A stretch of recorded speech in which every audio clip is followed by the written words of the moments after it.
अब हम जानते हैं पाठ्यक्रम के अनुसार कि रचना के आधार पर वाक्य कितने प्रकार के होते हैं। वाक्य 3 प्रकार के हैं। रचना के आधार पर, रचना यानी बनावट के आधार पर कैसे हम वाक्यों का निर्माण कर रहे हैं, इस आधार पर वाक्य 3 प्रकार के हैं।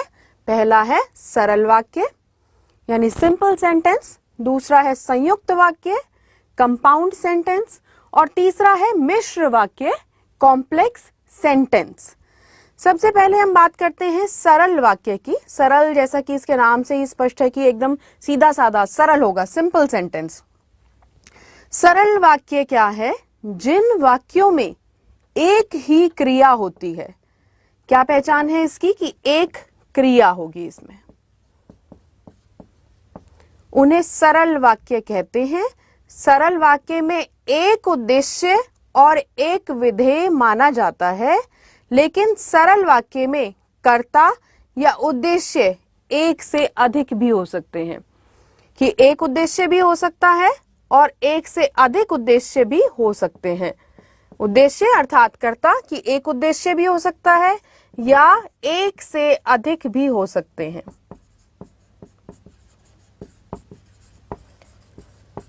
तो एक क्रिया होगी और उद्देश्य एक भी हो सकता है और एक से अधिक भी हो सकता है, परंतु विधेय और क्रिया एक ही होगी। उद्देश्य एक या एक से अधिक हो सकता है, क्रिया एक ही रहेगी। तो इस आधार पर ये सरल वाक्य की पहचान है। आइए देखते हैं उदाहरण। जैसे बस रुकी, यहां पर एक उद्देश्य है बस और एक ही क्रिया है रुकी, तो ये उद्देश्य है और ये इसका विधेय है। इंदु को पुस्तकें दो, यहां इंदु इसका उद्देश्य है इंदु को, और पुस्तकें दो विधेय। माता जी ने नीतू को साड़ी दी, निखिल हंसता है, मोहन और सुरेश ने चोर को पीटा। अब इस वाक्य में अंतर है। ऊपर हमने देखा कि एक ही उद्देश्य हमारा है, वहां बस, इंदु, माताजी और निखिल एक ही उद्देश्य है, लेकिन यहां पर अंतर है कि मोहन और सुरेश ने चोर को पीटा। यहाँ उद्देश्य एक से अधिक प्रयुक्त हो रहे हैं, कर्ता एक से अधिक प्रयुक्त हो रहे हैं, मोहन और सुरेश, लेकिन क्रिया एक ही संपन्न हो रही है कि चोर को पीटा। पीटना क्रिया है यहाँ पर, और उन्होंने चोर को पीटा, दोनों ने मिलकर काम एक ही किया है। यही इस सरल वाक्य की पहचान है कि उद्देश्य एक से अधिक हो सकते हैं, परंतु क्रिया एक ही रहेगी, एक ही क्रिया होगी, तो वहां पर सरल वाक्य होगा। आइए देखते हैं कि इसमें कर्ता और क्रिया के अलावा कर्म तथा उनके पूरक भी सम्मिलित किए जा सकते हैं। अब सिर्फ यह नहीं है कि एक क्रिया है और एक कर्ता हो गया या कर्ता एक से अधिक हो गए तो सिर्फ वही वाक्य रहेगा, उसमें उसके पूरक भी सम्मिलित किए जा सकते हैं, कर्म को भी सम्मिलित किया जा सकता है। अब कर्म क्या है? क्रिया के साथ यदि हम क्या लगाकर प्रश्न करें तो जो उत्तर हमें प्राप्त होगा वह उसका कर्म होता है। इसमें कर्ता और क्रिया के अलावा कर्म और उनके पूरक भी सम्मिलित किए जा सकते हैं। जैसे सार्थक पढ़ा, यहाँ सार्थक कर्ता है और पढ़ा क्रिया है। सार्थक पढ़ रहा है, यहाँ सार्थक कर्ता है, फिर पढ़ रहा है, ये क्रिया और उसका विस्तार हो रहा है, क्रिया एक्सपेंड हो रही है, फैल रही है, उसका विस्तार हो रहा है। फिर पड़ोस में रहने वाला सार्थक पढ़ रहा है। अब यहाँ सार्थक कर्ता है, पड़ोस में रहने वाला उस कर्ता के ही विषय में कहा गया है, उद्देश्य के अंतर्गत ही है, लेकिन ये इसका विस्तार कर रहा है, ये कर्ता का विस्तार कर रहा है, विस्तृत रूप में फैला रहा है। पढ़ रहा है, यहाँ फिर क्रिया है और ये क्रिया का विस्तार हो रहा है। सार्थक ने पुस्तक पढ़ी, सार्थक कर्ता है और उसने पुस्तक पढ़ी, पुस्तक यहाँ पर कर्म है और पढ़ी क्रिया है। सार्थक ने मित्र को पुस्तक दी, कर्ता, फिर मित्र को कर्म और पुस्तक कर्म है, यहाँ 2 कर्म प्रयुक्त हुए हैं, और दी क्रिया है। इस प्रकार आपने देखा कि जहां कर्ता एक से अधिक हो परंतु क्रिया एक ही हो, ऐसा वाक्य सरल वाक्य कहलाएगा। और इसके अलावा इसमें कर्ता, क्रिया और कर्म के पूरक भी सम्मिलित हो सकते हैं, उसको विस्तार देने वाले भी सम्मिलित हो सकते हैं। ये सरल वाक्य की पहचान है। रचना के आधार पर दूसरा भेद है संयुक्त वाक्य, कंपाउंड सेंटेंस। जिन वाक्यों में दो या दो से अधिक सरल वाक्य योजक द्वारा जुड़े होते हैं उन्हें संयुक्त वाक्य कहते हैं। अब योजक क्या है? योजक समुच्चय बोधक को कहते हैं, जिसे इंग्लिश में कंजंक्शन कहते हैं। ये कंजंक्शन वर्ड्स यहाँ इस्तेमाल होंगे, इन शब्दों द्वारा जुड़ा होगा, योजक शब्दों द्वारा। तो योजक द्वारा जुड़े होने पर भी प्रत्येक वाक्य अपना स्वतंत्र अस्तित्व रखता है, उसका अपना स्वतंत्र अस्तित्व भी होगा। यानी योजक को यदि हम छुपा दें तो भी उसके आगे वाला वाक्य भी अपने आप में स्वतंत्र होगा, पूरे वाला भी स्वतंत्र होगा, पूर्ण होगा। उपवाक्य, मुख्य उपवाक्य अपने पूर्ण अर्थ की अभिव्यक्ति के लिए किसी दूसरे वाक्य पर आश्रित नहीं होते, जो मुख्य उपवाक्य है। अब उपवाक्य क्या है? उपवाक्य किसी बड़े वाक्य का एक अंश जिसका अपना उद्देश्य और विधेय हो, इसे इंग्लिश में क्लॉज कहते हैं। तो ये उपवाक्य में अपना उद्देश्य भी है और विधेय भी है। तो मुख्य उपवाक्य अपने पूर्ण अर्थ की अभिव्यक्ति के लिए किसी दूसरे वाक्य पर आश्रित नहीं होते। उपवाक्य होते हुए भी उनके अर्थ में उनमें पूर्ण अर्थ का बोध होता है। वो उपवाक्य है परंतु उसमें पूर्ण अर्थ का, सही अर्थ देने का, अपने बात को स्पष्ट करने का बोध होता है। संयुक्त वाक्य में उपवाक्य समानाधिकरण समुच्चय बोधक अवयवों से जुड़े होते हैं। ये संयुक्त वाक्य की पहचान है कि इसमें वाक्य किससे जुड़े होंगे? समानाधिकरण समुच्चय बोधक अवयव से, अव्यय से जुड़े होंगे। जैसे और, एवं, व, तथा, अथवा, या, किंतु, परंतु, इसलिए, अन्यथा। ये इन शब्दों को आप ध्यान में रखें। ये पहचान है कि इसमें क्या प्रयुक्त होंगे? और, एवं, व, तथा। तो इस प्रकार के शब्दों का समुच्चय बोधक अवयवों का यहाँ पर प्रयोग होगा। जैसे बादल छाए और वर्षा होने लगी। तो यहाँ प्रयुक्त और एक समुच्चय बोधक अव्यय शब्द है, एक पद के रूप में प्रयोग हो रहा है। बादल छाए और वर्षा होने लगी। अब किस प्रकार ये संयुक्त वाक्य है? दो वाक्य यहाँ पर जुड़े हुए हैं, एक मुख्य उपवाक्य और एक दूसरा उपवाक्य।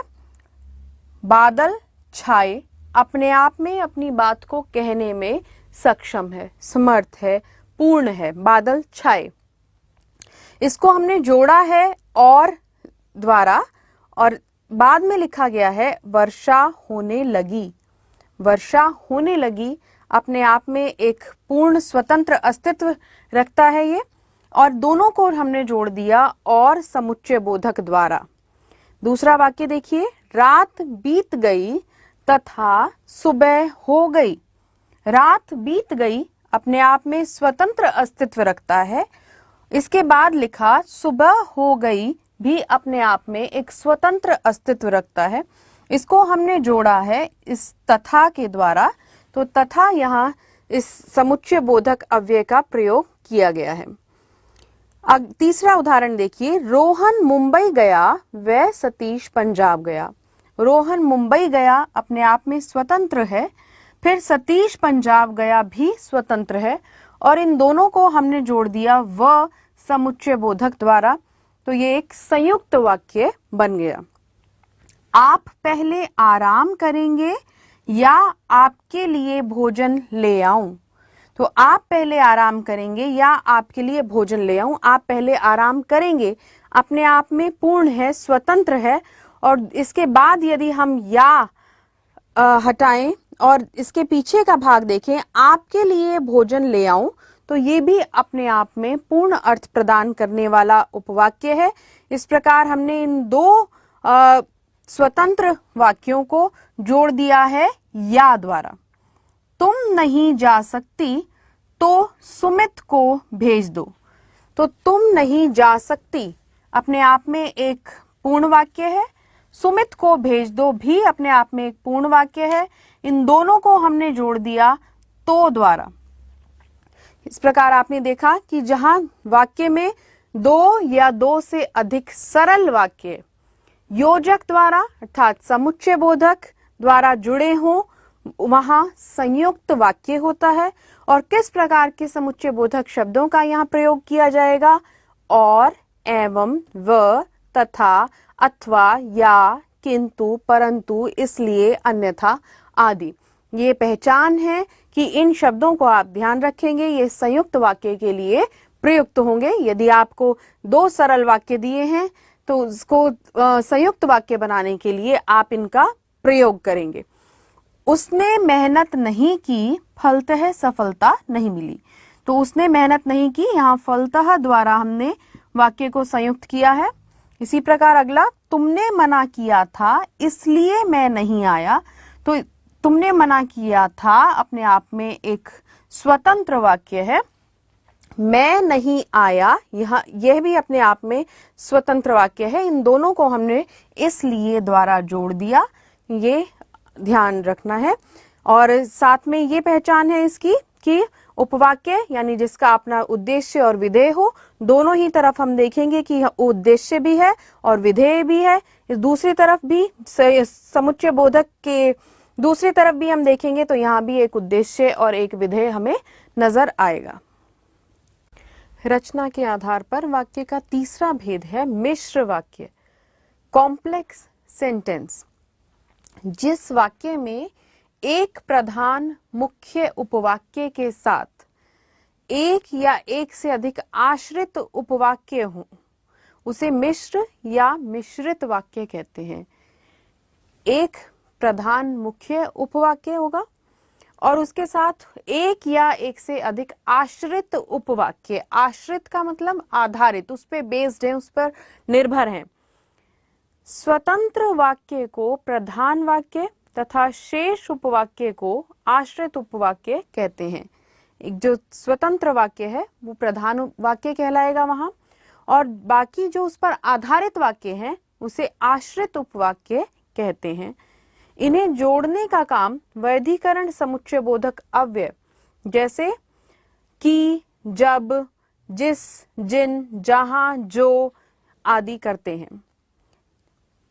जैसे कि उदाहरण में देखते हैं, मुझे मालूम है कि मोहन विद्यालय नहीं गया।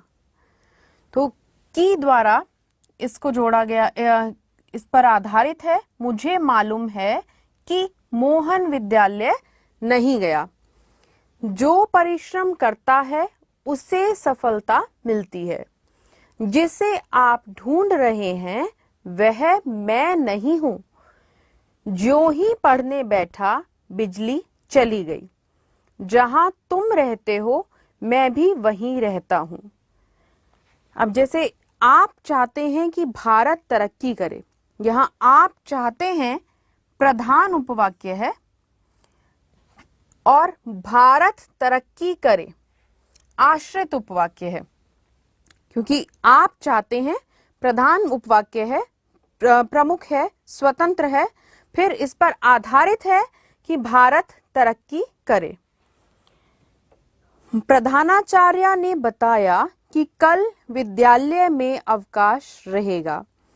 प्रधानाचार्य ने बताया यहाँ मुख्य उपवाक्य है और कल विद्यालय में अवकाश रहेगा उस पर आधारित है, आश्रित है। मोहित ने उस युवक को पीटा जिसने जेब काटी थी। तो मोहित ने उस युवक को पीटा प्रधान वाक्य, जिसने जेब काटी थी, जेब काटी थी उस पर आधारित है, आश्रित।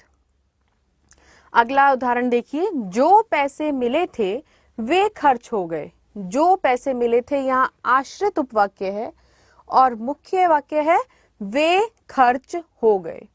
तो इस प्रकार आश्रित या गौण उपवाक्य अपने अर्थ की अभिव्यक्ति के लिए मुख्य यानी प्रधान उपवाक्य पर आश्रित रहता है, उस पर आधारित रहता है। Now subscribe to Bright Duty course at ₹1 per day only. Download Bright Duty app from Play Store and get the online courses prepared by competent and experienced teachers for different education boards of classes 6 to 10. Bright Duty courses are available for the subjects of Math, Science, Social Science, English and Hindi in English and Hindi medium.